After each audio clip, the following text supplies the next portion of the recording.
At dahil tumangging yumukod sa akin ang kaibigan ng hari na si Mordokeo, ito na ang magtatakda kung kailan dapat hatulan ng kanyang tadhana. Naritong tugon. Sa ika-12 buwan, si Mardukeo at ang lahat ng mga kalahin niyang Hudyo sa buong kaharian ng Aswero ay ating lilipulin.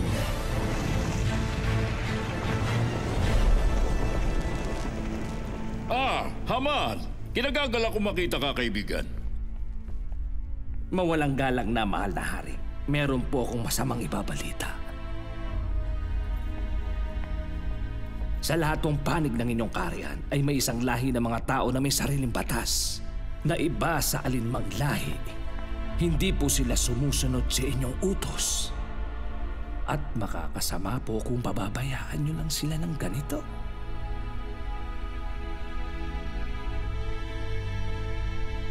Anong nais mong gawin ko, Haman? Kung inyong mamarapatin, ipag-utos po ninyo na lipulin ang mga taong yun. May tiwala ako sa iyo, Haman. Kung mapanganib ang mga taong ito, isulat na ang kautusan at ito'y selyuhan.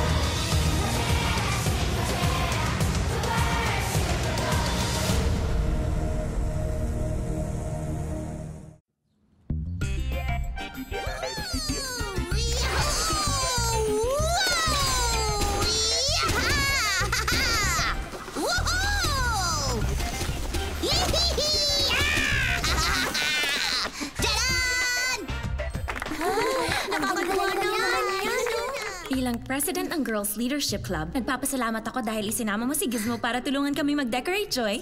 Walang anuman.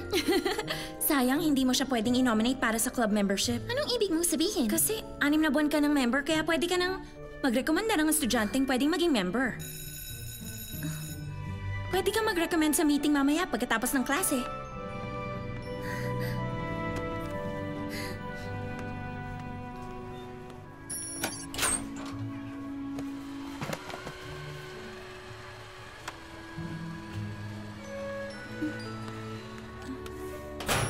Kailangan mo ng tulong?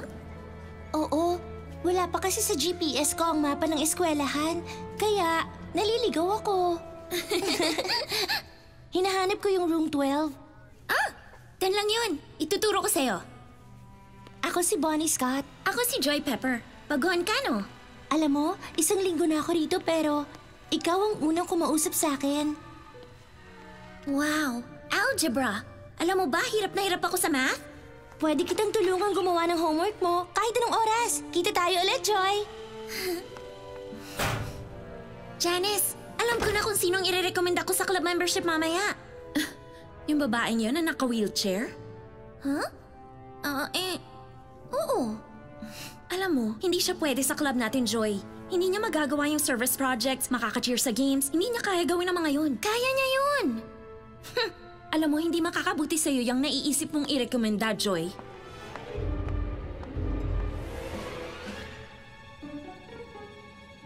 Anong gagawin mo, Joy? Magsisimula na yung club meeting nyo. Hindi ko alam. Ayaw ni Janice na si Bonnie ang i-recommend ako. Tapos siya pa yung president namin. Hindi tama yon, Joy. Pagsabihan mo siya. Ayoko nga. Baka ipatanggal ako ni Janice sa club. Hindi ko siya pwedeng kalabanin. Hindi ako ganun katapang. Superbook! Babalik muna pala ako dun sa gym kasi magde-decorate na kami!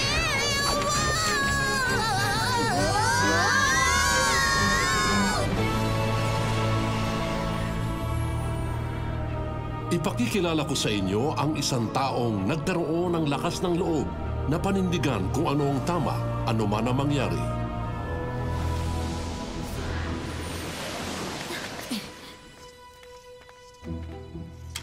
Mukhang nandito tayo ngayon sa Ancient Persia. 5th century BC. Tahimik! Ipinadala kayo rito upang pagsilbihan si Haring Aswero. Pinuno ng 127 lalawigan mula sa India hanggang Ethiopia. Kayo! Gagawin niyong inuutos ko at susundin niyong lahat ng sasabihin sa inyo! Hatak, dalhin mo yung babae sa silid ng kababaihan.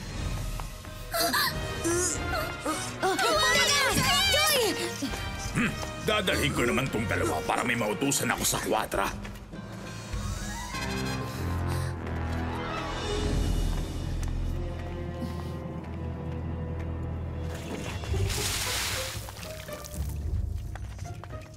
Kuskusin niyo ang karwaing yun hanggang sa kumintab. Opo, gagawin namin na makakaya namin.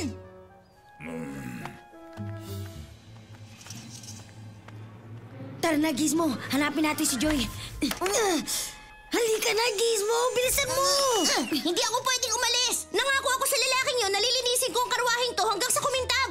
Pag nagbitiw ng salita ang robot, pinaninindigan niya. O sige, pagkalinis nito, hahanapin natin si Joy.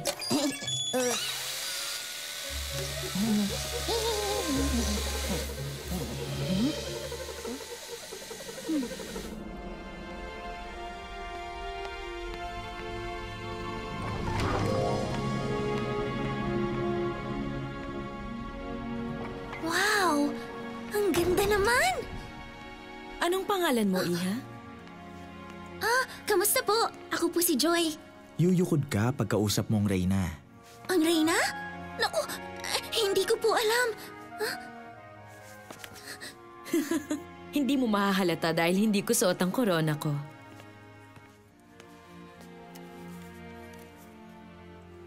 Ayan, mukha na ba akong Reyna?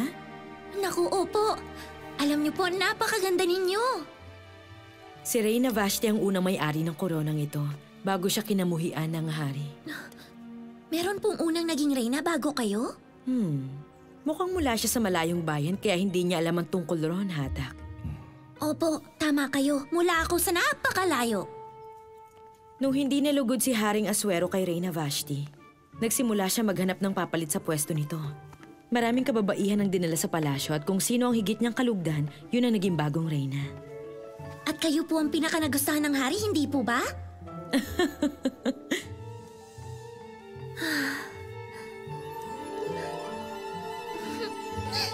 Oh, naku, pasensya na. Sa tingin ko, bagay na bagay sa'yo.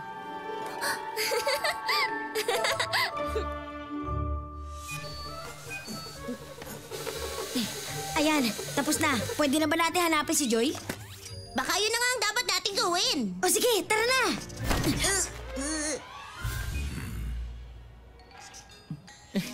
Napakahusay niyo mga alipin. Pero marami pa kayo lilinisin. Alam mo, pag nagbitiw ng salita ang robot... Huwag mo nang ituloy.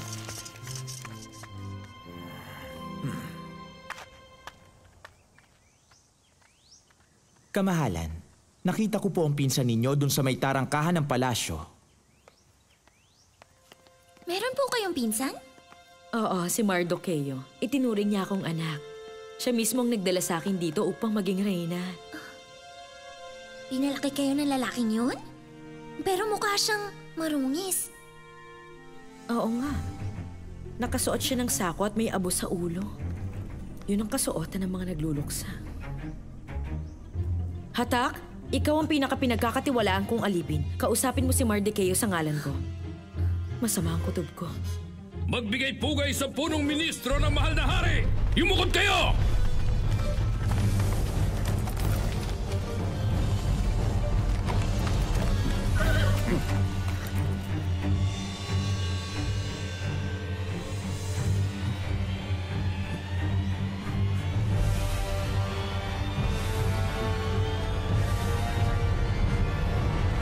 Bakit po hindi yumuyukod si Mardocheo?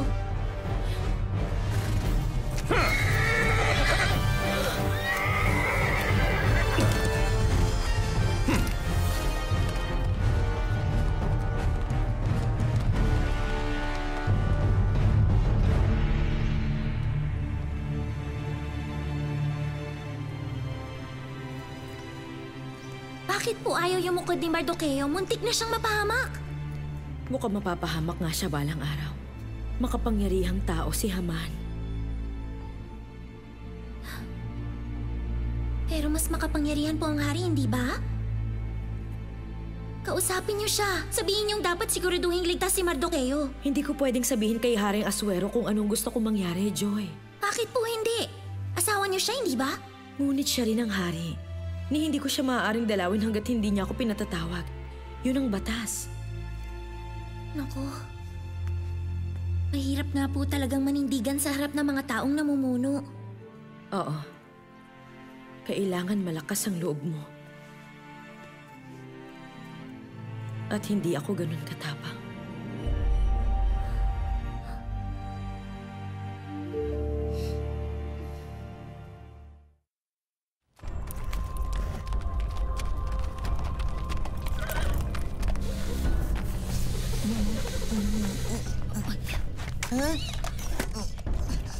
Ayaw pa rin yumukod ni Mardocheo sa iyo, Haman. Lapastangan siya. Huwag mong alalahanin si Mardocheo. Hindi magtatagal ay mamamatay na siya. Siya at ang kanyang mga kalahi. Magpapagawa ako ng bitayan sa aking tahanan upang masaksihan ko ang kanyang kamatayan. Sino si Mardocheo? Isa siyang mabuting tao. Minsan na niyang nailigtas ang buhay ng hari. Nung marinig ni Mardocheo yung dalawang kawal na nagbabalak na patayin ng hari, isinumbong niya. Bakit naisip ni Haman na malapit na ang kamatayan ni Mardocheo? Si Mardocheo ay isang Hudyo. Nagpalabas ng utos si Haman na lahat ng Hudyo sa buong kaharian ay ipapapatay. Ano?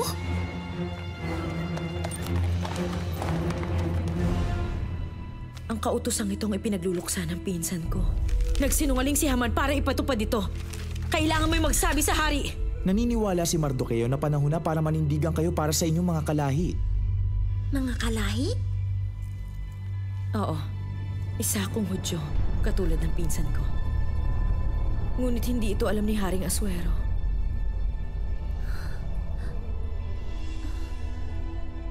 Ipaalala mo sa pinsan kong si Mardocheo na sino mang lumapit sa hari, maging lalaki o babae, nang hindi pinapatawag ay papatayin. Maliban na lamang kung itatapat sa kanya ang gintong setro.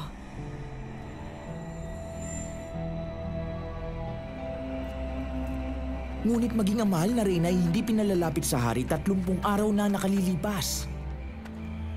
Sabihin mo kay Esther, huwag niyang aakalaing dahil nakatira siya sa palasyo ay siya lamang ang makaliligtas sa lahat ng mga Hudyo.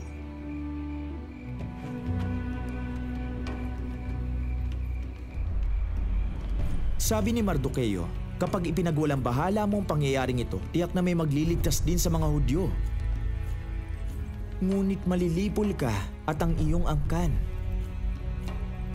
Sabi pa niya, anong malay mo? Baka nga napunta ka rito sa lugar na ito para magamit sa ganitong uri ng pagkakataon.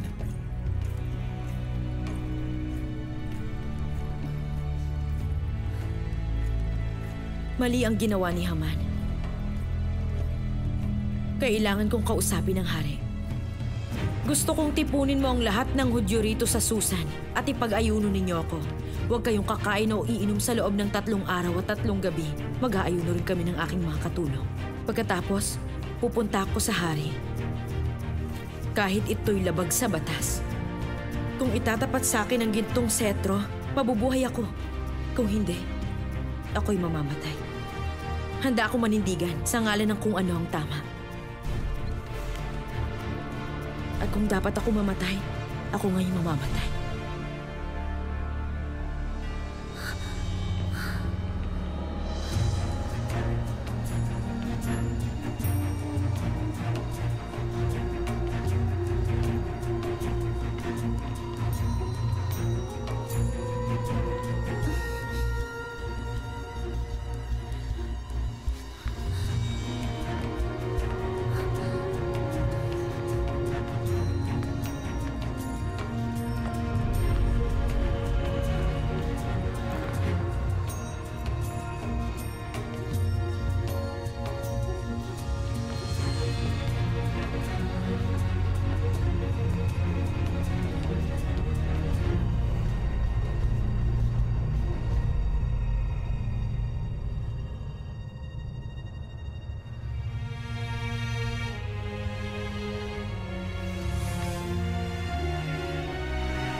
Ikinagagalak kong masilayan ka, Reyna Esther. Ano ang iyong nais? Ibibigay ko sa iyo kahit ang kalahati ng aking kaharian. Nais ko sanang dumalo kayo ni Haman sa piging na ihahanda ko para sa inyo mamayang gabi. Napakaganda ng naisip mo. Pagbibigyan kita.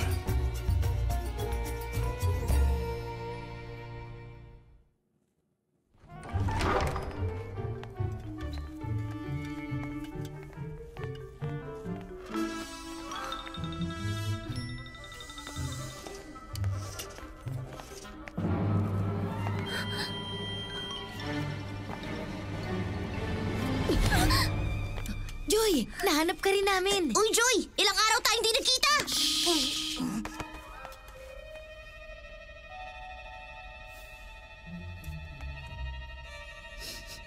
Bakit kayo may kabayo? Dahil pag nagbitiw ng salita ang robot, paninindigan niya.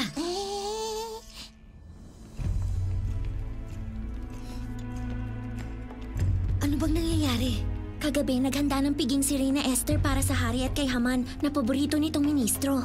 Mamayang gabi magkakaroon ng ikalawang piging at dun niya... Mga alipin, bigyan niyo ako ng alak. Pinaunlakan ko ang iyong ikalawang piging, mahal kong Reyna. Ano pa nais mong hilingin sa akin? Ibibigay ko sa iyo. Kalahati man ng aking kaharian.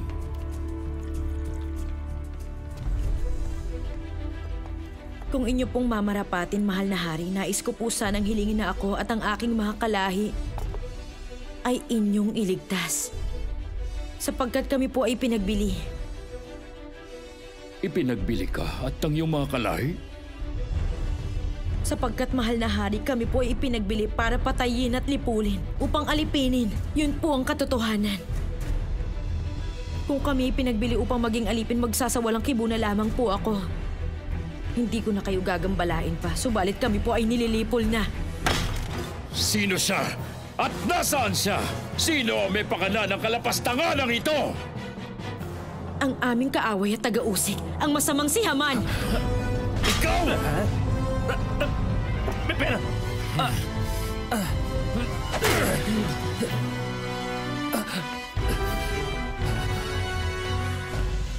Mahal na Reyna, ipagtanggol niyo po ako. Kung hindi, sigurado papatayin ako ng hari. Parang awa niyo na, tulungan niyo ako. Huwag niyo ako hayaang mamatay. Sandali, anong ibig sabihin ito? Pagpapalakan pa niya ng masama ang Reyna? Sa loob pa mismo ng aking kaharian? Tignan nyo, ayun ang bitayan. Na 50 siko ang taas na ipinagawa ni Haman para kay Mardoqueo. Naroon sa kanyang bahay.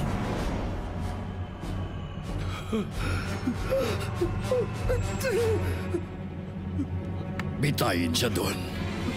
Papa!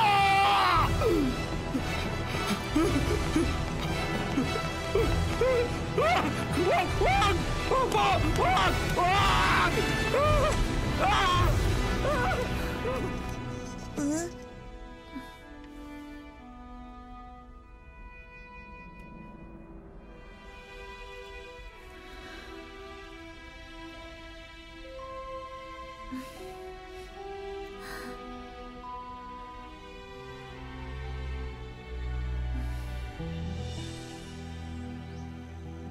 Ang ari-arian ni Haman na ibinigay ko na kay Esther. Ipinabitay ko na siya dahil sa masama niyang balak sa mga Hudyo. Kung mamarapatin ninyo at makalulugod sa inyo, nais kong hilingin na ipawalang bisa ang utos na ipinagkalat ni Haman laban sa mga Hudyo sa inyong kaharian. Hindi ko po matitiis na makitang masaktan ang aking sambahayan. Gumawa ka ng isang utos para sa mga Hudyo at isulat ninyo rito ang gusto niyong isulat sa pangalan ko. At selyuhan mo yun ng aking singsing. Sa sulat na ito, pinahihintulot ni Haring Aswero na magsama-sama ang mga Hudyo upang ipagtanggol ang kanilang sarili. Bawat Hudyong nasa lalawigan at syudad ay mapupuno ng tuwa at kagalakan.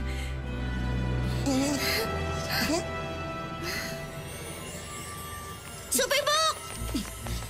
Joy, nakahanda ka na ba? Oo, handang-handa na talaga ako.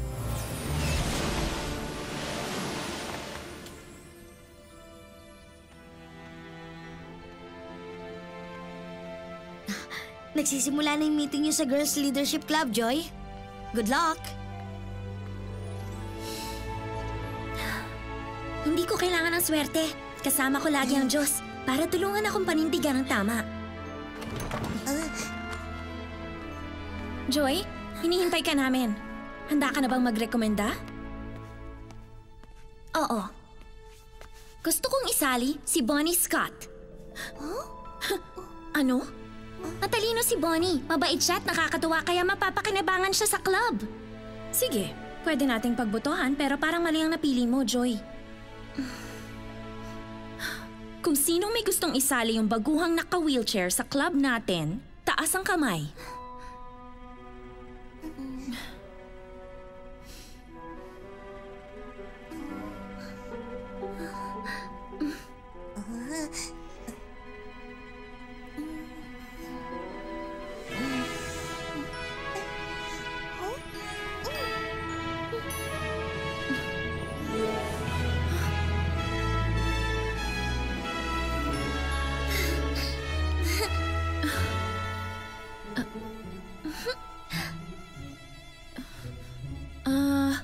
Palagay ko tama ka nga, Joy. Yay! Sige, dyan nyo na lang ilagay. Patalo ko, ladies! Oo, tama yan. Ang ganda ng wheels mo, Gizmo. Maganda rin yung wheels mo. At para mas mapaganda pa natin... Fire when ready!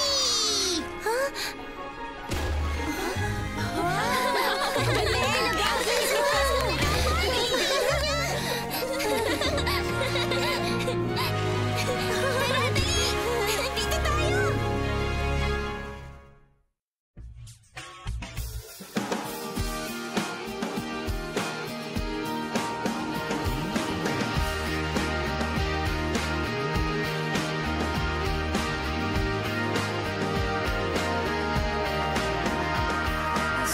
Sa krus, ika'y namatay, nabuhay muli para mundo'y iligtas. Kasalanan ko ay patawarin mo, maging Panginoon, kaibigan ko. Tulungan mong magsimula muli, buhay ko'y alay sa'yo. Tulungan mong magsimula muli, buhay ko'y alay sa'yo.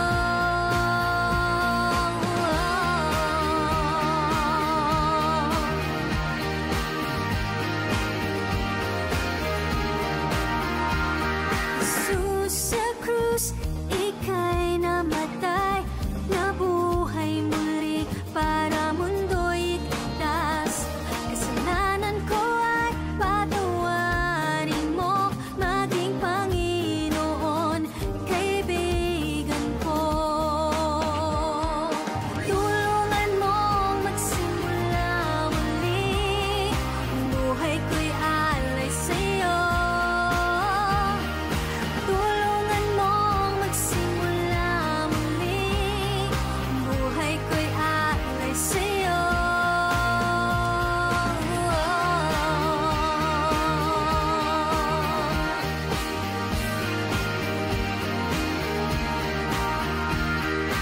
Tulungan mong magsimula muli, buhay ko'y alay sa'yo.